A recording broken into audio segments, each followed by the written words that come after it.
Welcome to Fresh Talk News Channel. Today, we dive into the latest updates from Capitol Hill. In a high-stakes vote on Tuesday, Speaker Mike Johnson successfully pushed through President Donald Trump's plan to fund the government into the fall.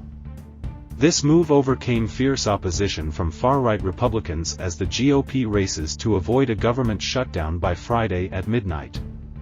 The House passed the Republican stopgap bill with a narrow 217 to 213 vote, with only one GOP defection, Kentucky Representative Thomas Massie.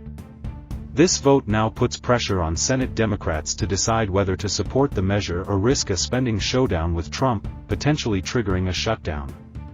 The House plans to leave Washington immediately, forcing the Senate to either accept or reject the bill ahead of the March 14 deadline. However, it's unclear whether Johnson's strong-arm tactics will convince Senate Minority Leader Chuck Schumer to prevent a shutdown.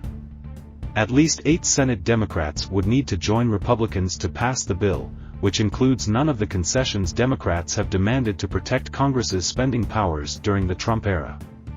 Senate Democrats are expected to meet Wednesday to discuss their stance on the House GOP's funding plan, according to sources familiar with the matter. While the bill's fate remains uncertain, House Republicans celebrated its passage as a major victory for Trump. The bill largely funds the government at levels set by former President Joe Biden, with an additional $13 billion in cuts to certain domestic programs. This convinced even some of the GOP's most conservative members to support it. House Democrats, on the other hand, overwhelmingly opposed the measure.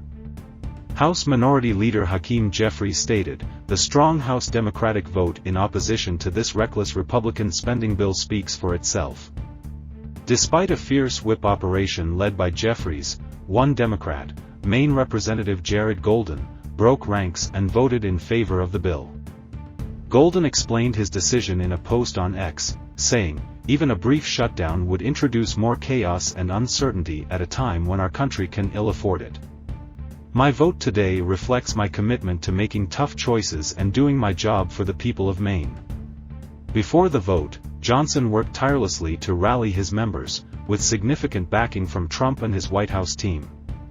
Vice President J.D. Vance, Defense Secretary Pete Hegseth, Budget Chief Russ Vought, and White House Chief of Staff Susie Wiles all made repeated calls to lawmakers to secure support. In a closed-door meeting, Vance warned Republicans that their party could be blamed for a shutdown, emphasizing that failing to pass the short-term spending bill would derail Trump's agenda, particularly on border security and political momentum. Conservative lawmakers secured billions in cuts, largely by removing earmarked projects and one-time initiatives. However, the bill also included controversial provisions, such as language to help House members avoid a politically risky vote on ending Trump's tariffs on Canada and Mexico. One GOP appropriator described the bill as "not a clean CR," referring to a continuing resolution, and noted that a "clean" bill would be just one page. The lone GOP holdout, Thomas Massie, remained defiant despite threats of a primary challenge from Trump.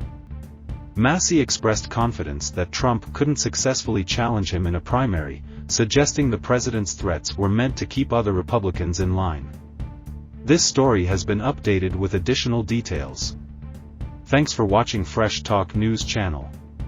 Don't forget to like and subscribe for more news and updates.